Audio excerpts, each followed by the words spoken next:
right, and welcome back after lunch. Great lunch. I like to give new presentations, in part because I'd like to help advance your education, in part because it challenges me to learn new things. And so each and every advanced study weekend, I try and present new lectures, new materials. And so what I'm going to do today is I'm going to present a lecture I've never given before. Hopefully it's not obvious. And I'm going to talk to you about some very complicated things, but hopefully I can make them understandable.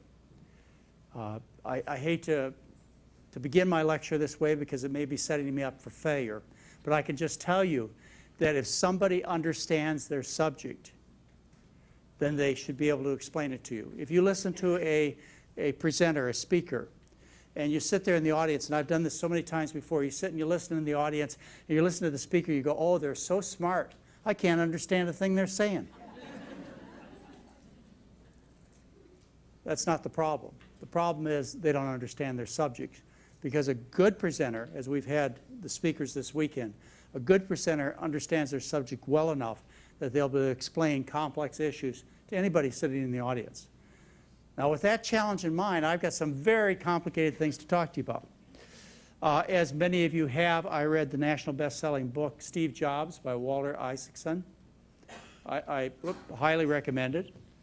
It's a very enjoyable book. And what I'm going to do is I'm going to talk to you a bit about what I learned and some of the concerns I had when I read this book. Steve Jobs, didn't know him, really wasn't interested in him until I read the book. Of course, I'd heard his name, as many of you had.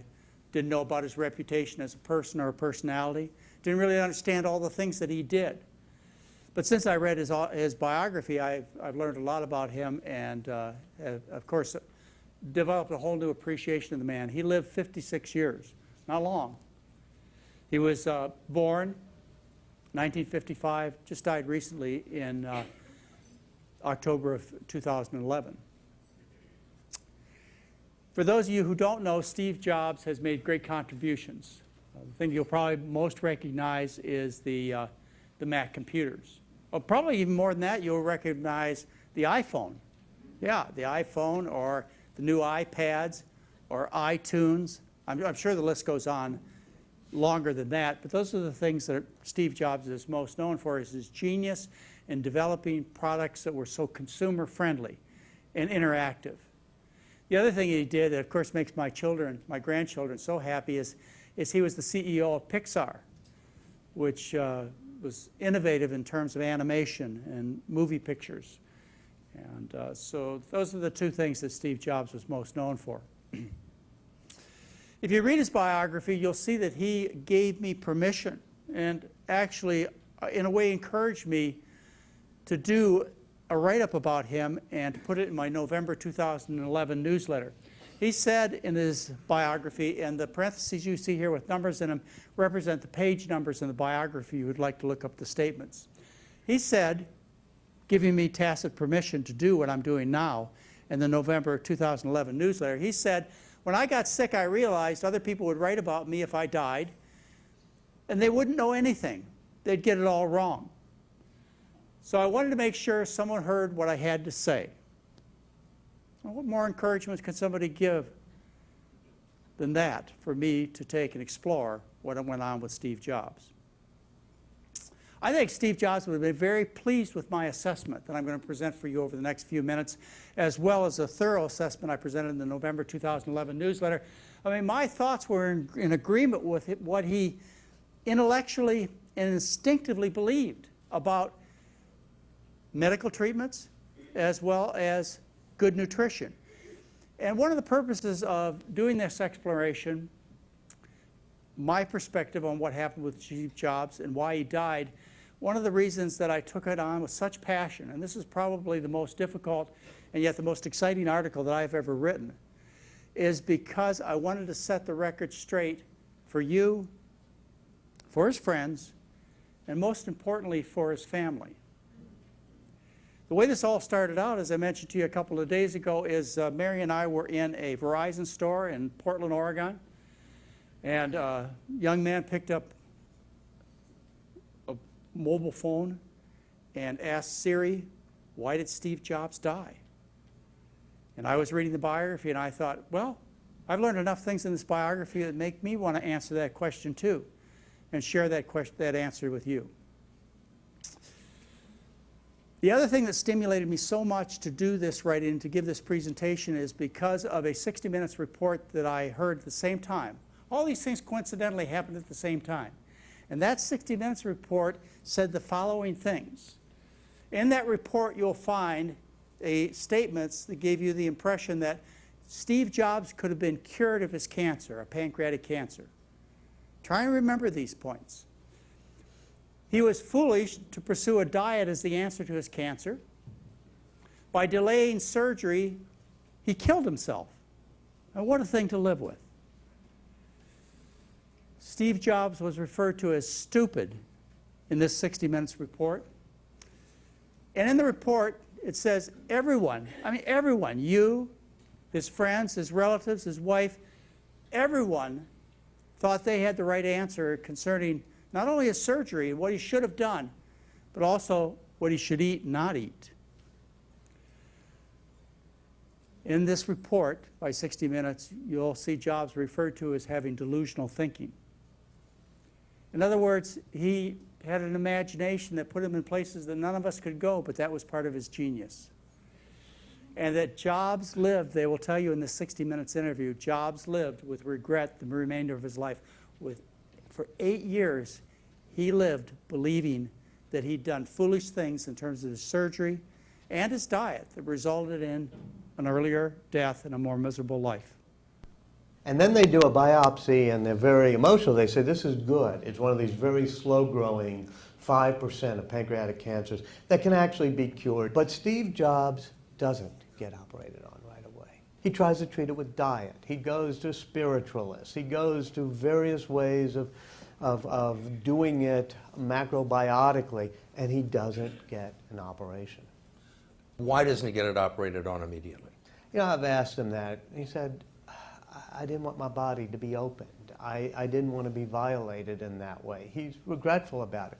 And his wife, who's a very solid, decent person, understood it, but said, no, the body is there to serve the spirit. You should get this operated on. And soon everybody is telling him, quit trying to treat it with all these roots and vegetables and things. Just get operated on. But he does it 9 months later. Too late. Well, one assumes it's too late because by the time they operate on him, they notice that it has spread to the tissues around the pancreas. How could such a smart man do such a stupid thing? Yeah, I think that he kind of felt that if you ignore something, if you don't want something to exist, you can have magical thinking. And it had worked for him in the past. He regretted it. So let's explore this. First thing I'd like to share with you is my understanding that says that Steve Jobs' cancer began and metastasized, in other words, spread to the rest of the body, not 9 months before he was operated on, but when he was a young man, maybe as young as when he was a teenager. His initial diagnosis, in October of 2003, he happened to run into his urologist who had treated him, and she asked him to get a CAT scan of his kidneys and ureter. It had been 5 years since the last scan. The new scan revealed nothing wrong with his kidneys. Please note that, nothing wrong with his kidneys. But it did show a shadow on his pancreas. And subsequent to that finding, they did a needle biopsy by sticking a tube down into his throat and then into that tumor area that they saw on the CAT scan, took out some cells and made the diagnosis of pancreatic cancer, islet cell pancreatic cancer, non-endocrine cancer, pancreatic cancer. I want you to note, here's where the pancreas lies in the abdomen. And you see it's right there in the central abdomen. It lies right next to the kidney. And here again, you see the kidney and you see the pancreas lying right next to it. You can see how close the organs are together and how kidney problems and pancreatic problems could so easily be confused. Here is the pancreas in relation to the bowel. You've got the gallbladder and you've got the pancreas. The liver sits right up in here, the stomach, and the rest of the small intestine. So here's your pancreas right in the abdomen. Here's the tumor that was found. I don't know what size it was. It was just reported as being found on a CAT scan. The smallest tumor you can find on a CAT scan is about 2 centimeters in size, which is about twice the size of a BB. About half the size, would be about twice the size of a period on a paper. Just very tiny, but that would be hard to see even with a CAT scan. If you saw a tumor on a CAT scan of the pancreas, you generally expect it to be about a centimeter in size, which is about a ½ inch. And likely it was even bigger than that. I don't know, I don't have his medical records, but I think it's fair to assume the tumor that they found on this CAT scan, on this x-ray, was at least a ½ inch in size. Well, we know that when people have cancer, this is all kinds of cancers, lung cancer, pancreatic cancer, breast cancer, colon cancer, etc., that people die when their individual tumors get to about 10 centimeters or about 4 inches in diameter. So when you get to that tumor mass in the body, that's the end of life.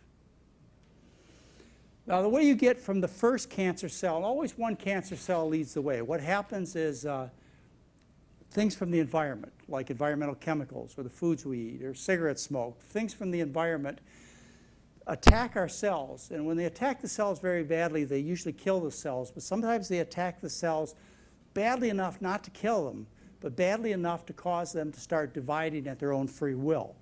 And that's one of the initial steps and characteristics of cancer. Cells in general have to live in a very neighborly manner.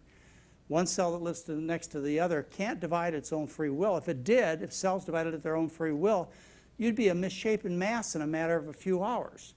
Instead, cells have rules, and one of those rules is you don't divide.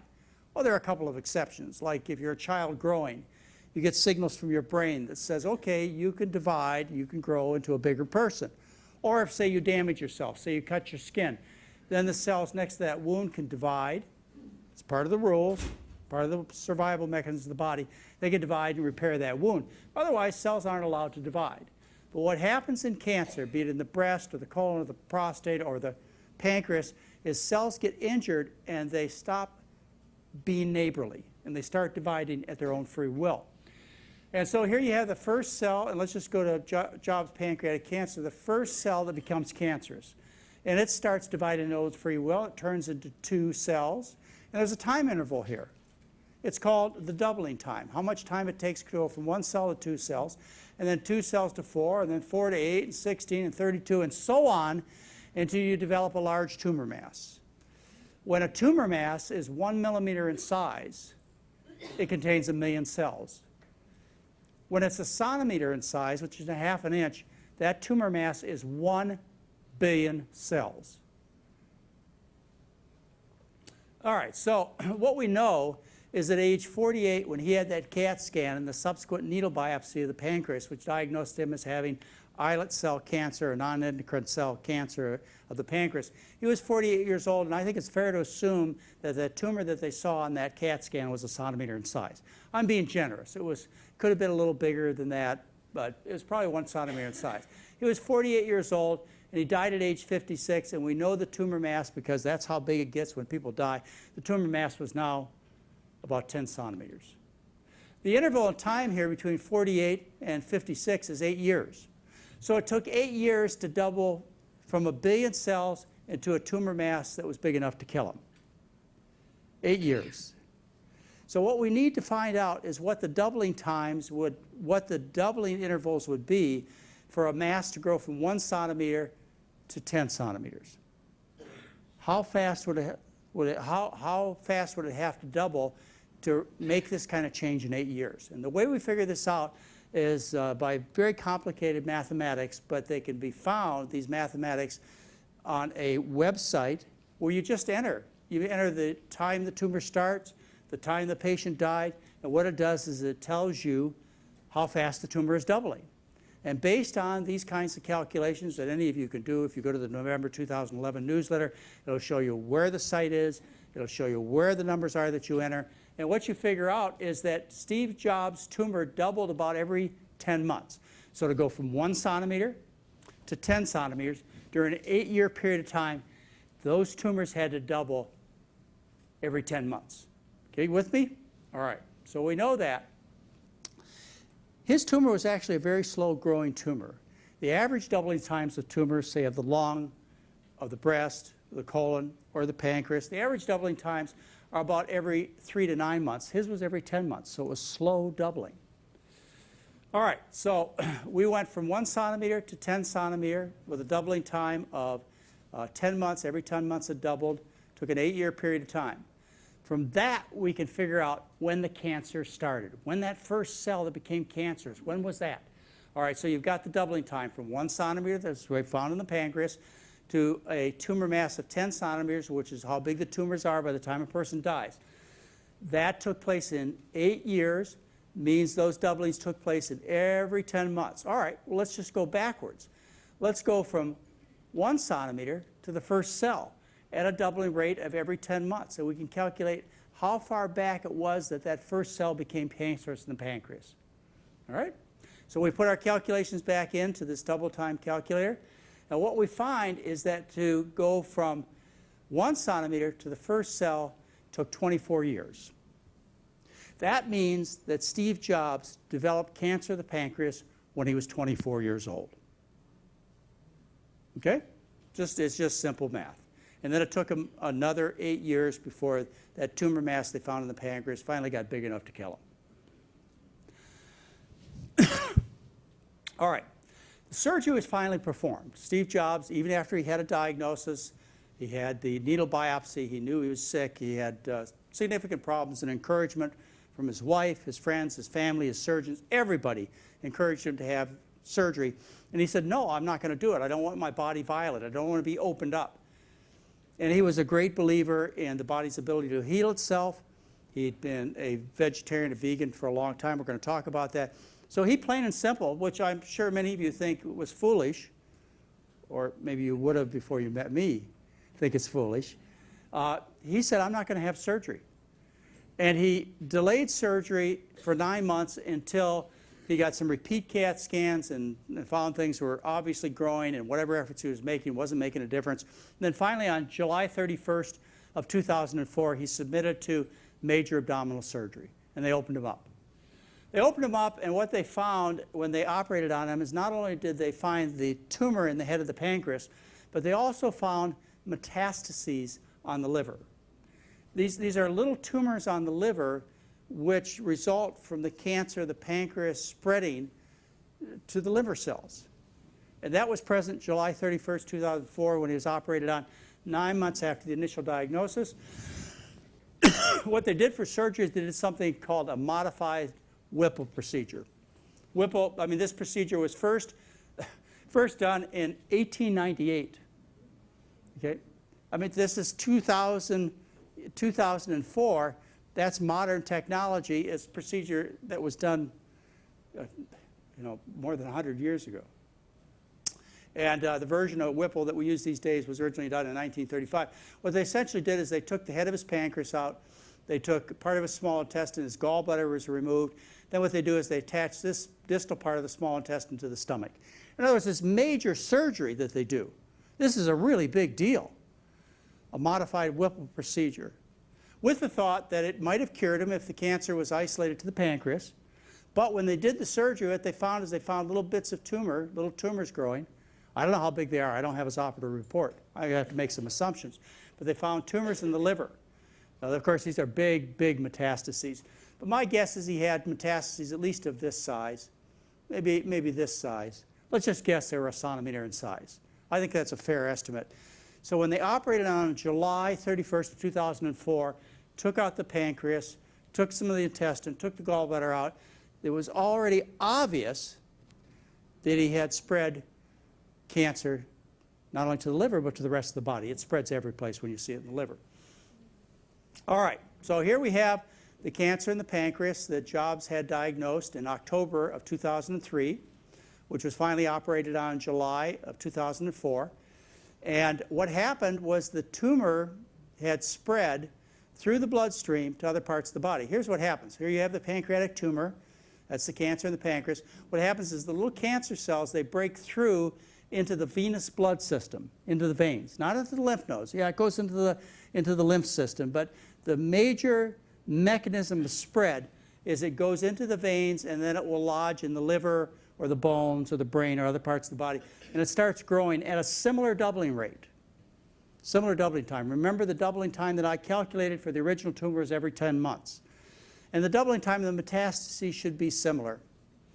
All right, so follow with me. They operated on him.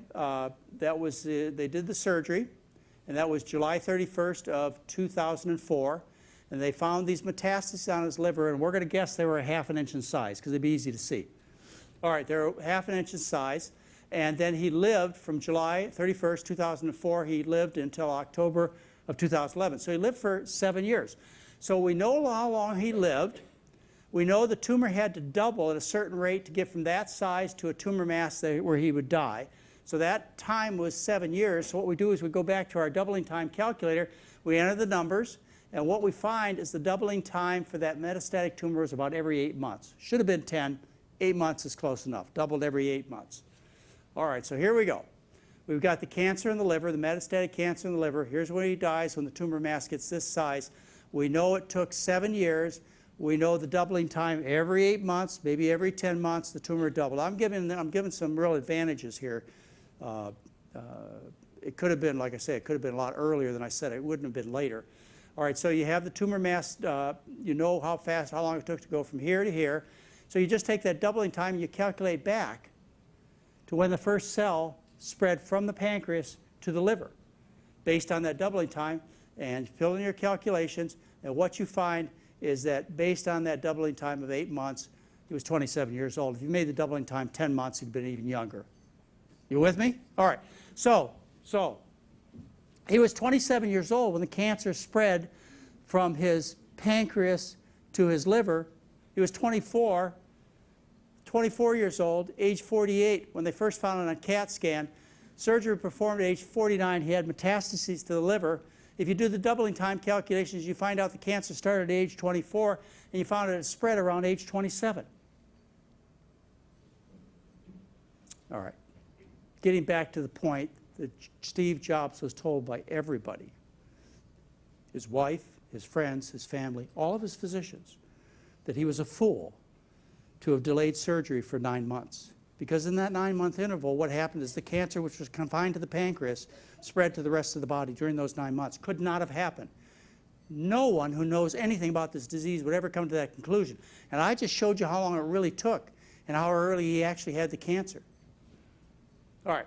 So we knew Steve Jobs. There's some indications Steve Jobs had problems early in life besides just the mathematics I showed you. In a report about Jobs' mannerisms during a meeting, it was described his hands, which are slightly inexplicably yellow, are in constant motion. Yellow skin is characteristically due to jaundice. Jaundice is characteristically due to obstruction of the bile duct. One of the most common reasons for obstruction of the bile duct, and I've seen this in all too many patients, is cancer of the pancreas. 1987. He was described as having abdominal and back pains 5 years before that CAT scan in October of 2003. And he was told that those abdominal and back pains were due to kidney problems. And Steve Jobs believed that he was having back pains and abdominal pains due to kidney problems. He says, I was driving up to Pixar and down to Apple in my black Porsche convertible, and I started to get kidney stones. I'd rush to the hospital. Sounds like this happened many times. I rushed to the hospital, and the hospital would give me a shot of Demerol in the butt, and eventually I'd pass it. I don't believe what he had was kidney stones. I believe what he had was he had symptoms from his pancreatic cancer. Why do I believe that? Well, on the CAT scan, remember, in that CAT scan where they made the diagnosis, they said there was nothing wrong with his kidneys. I think the doctors misdiagnosed him. I think he was suffering from pain from that pancreatic tumor, not kidney stones. So you can see how that could easily happen. Here are the kidneys, here's the pancreas. All right, troubles. The other reason I don't believe that he had kidney stones is because kidney stones are due to eating a high animal protein diet. What happens when you eat animal proteins, you're eating a very acidic diet, which we talked about. When you eat all that acid, what happens is you dissolve the bones. We talked about this on Friday night. You dissolve the bones, that bone material is excreted into your urinary tract, and in the process, the materials, they solidify and they form calcium stones. Almost all calcium stones, almost all kidney stones we find in our society are calcium-based. He was a vegan. There was an article published in 1978 in the British Journal of Urology, which was titled, Should Recurrent Stone Formers Become Vegetarians? We knew this in 1978, that the reason you get these kidney stones is this high animal protein diet, which dissolves the bones, and those bones re-solidify in the kidneys. How in there could this man who has been a vegan his whole life have developed kidney stones? I don't believe it. I believe it's due to his pancreatic cancer. Other indications that he may have had this cancer earlier in life come from the book, the biography. In 1983, Jobs confided in John Sculley, who was the CEO of Apple at that time. He said, "I believe I will die young." He was 28 years old at that time. I told you that the cancer likely started when he was 24 and it metastasized by 27.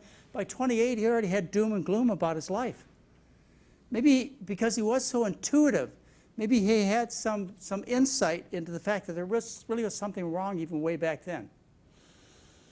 All right, so Jobs believed he'd killed himself. Can you imagine living with that? You imagine, I mean, your life is difficult already. You got pancreatic cancer, you're involved in the medical business, and you believed that you did it to yourself. You could have been saved if you could have had your surgery 9 months earlier. 8 years of regret, guilt, and remorse. And that could have been solved by any of his doctors. The doctor who originally did the diagnosis in 2003, the doctor who did the liver transplant in 2009, any of those doctors know exactly what I'm telling you now.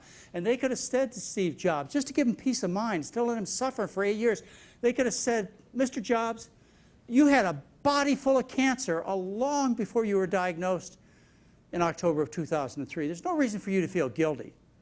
But not a one of them said that to him. All right, his final events. Beginning in 2008, it was clear that Jobs and his doctor, this cancer had spread. Still, they didn't tell him. They didn't tell him that this began decades before. In April 2009, he went under a liver transplant, and when his doctors took out his liver, they found spots on the peritoneum, that's the lining. It was every place. The thin membrane that surrounds the organ. In addition, there were tumors throughout his liver, which meant he would likely had cancer everywhere. Of course, he had cancer everywhere. By July of 2011, his cancer had spread to his bones and other parts of his body, and everybody agreed there was no hope. And then he died October 5th, 2011. But the consensus was, and is today, except for people who have gone through the analysis that I've gone through, nobody's made a criticism of what I've done. It's been out since November of 2011. It's very well read. The overall consensus was and still is that Jobs acted selfishly, stupidly, and irresponsibly by not having his surgery done. It's impossible for that to have been the case, based upon standard natural history and understanding of how cancer grows and spreads. All right, remember, just to recap for you, cancer was first seen on the CAT scan October of 2003 at age 48. Delayed surgery for 9 months. He had definitive surgery at age 49. That interval, I don't know how anybody could come to that conclusion, was thought to be a reckless decision to delay, but in truth, based upon the calculations, his cancer began at age 24 and it spread by age 27. All right, how did Jobs get cancer as a teenager or a young adult in his 20s? Well, Jobs worked in Silicon Valley in the computer industry.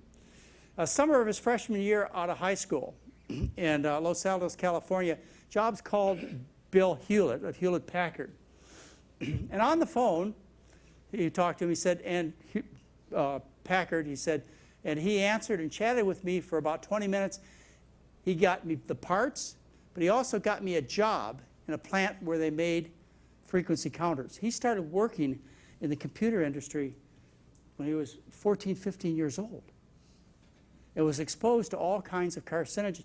The regulation in Silicon Valley in the electronics industry is, even today, it's, well, it's better today, but back then it was almost no regulation at all.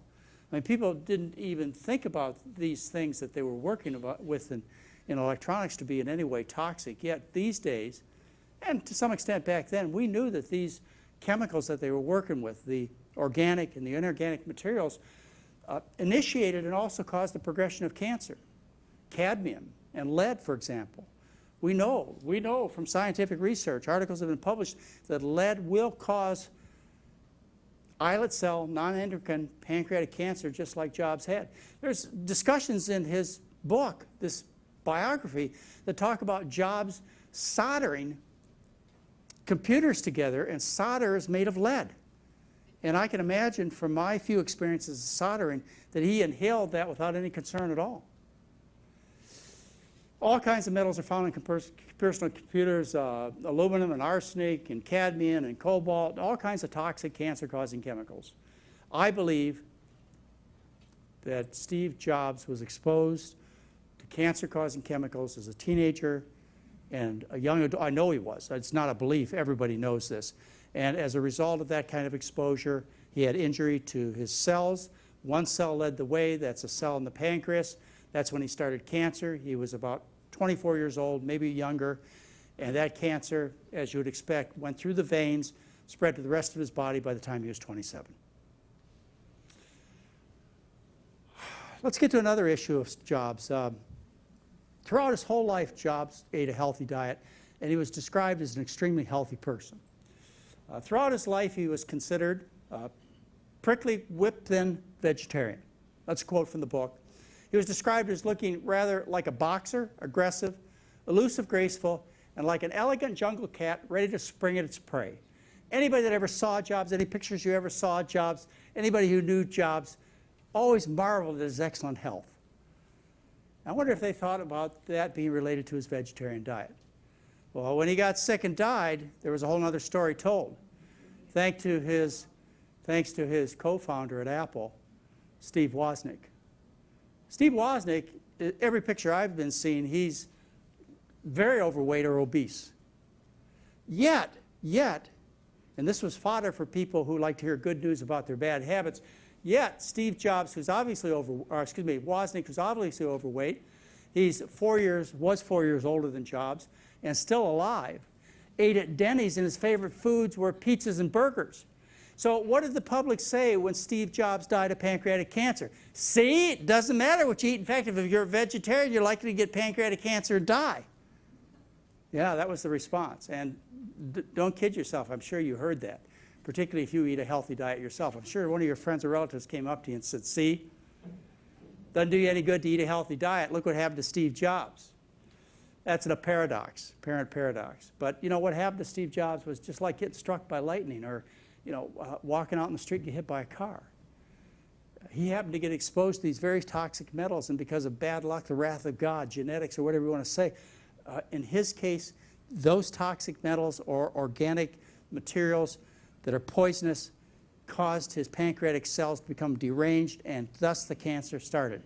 Just bad luck. Steve Jobs was a vegetarian most of his life. Became a vegetarian at Reed College in Portland, Oregon when he was a freshman in college, so he was by 18 years old. And he was a very strict vegetarian. Don't kid yourself. There are only a few lapses in his vegetarian diet throughout his life.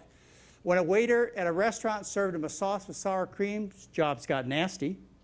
And he was observed to spit out a mouthful of soup one day after he learned that it contained butter. But I think Jobs could have been a better vegetarian. I'm concerned about some of the things he ate, even though I do believe that his healthy diet prolonged his life and was a major factor in the fact that his cancer was so slow growing. Remember, he lived 30 years with pancreatic cancer. But he could have done better. His diet was high in vegetable oils, I would guess. Why do I guess that? Well, most vegetarians, even vegans, eat a high oil diet, and oil is cancer promoting. And he ate all the time. Reading his biography, you see he ate out all the time. And likely he ate lots of fake meats and fake cheeses as a vegan. Very common practice. There's every reason to believe this, particularly when I hear about the restaurants he went to. And these isolated soy proteins, they're cancer promoting because they raise growth factors, as you heard about this weekend. Growth factors stimulate cancer growth. And so he could have eaten a better diet. But I think his vegan diet actually helped him. Now let me tell you about the ultimate insult to Jobs. Here he is, diagnosed in October 2004, goes through major surgery, has his head of his pancreas removed, his gallbladder removed, his bile ducts removed, some of his intestine removed, goes through this Whipple procedure, causes him terrible malabsorption. as a consequence of this major surgery, the narcotics he had to take, the pain he was in, and so on, he lost weight. He lost 40 and then 50 pounds he lost. And as they say in the book, one of the side effects of the operation would become a problem for Jobs because of his obsessive diet. Listen to this.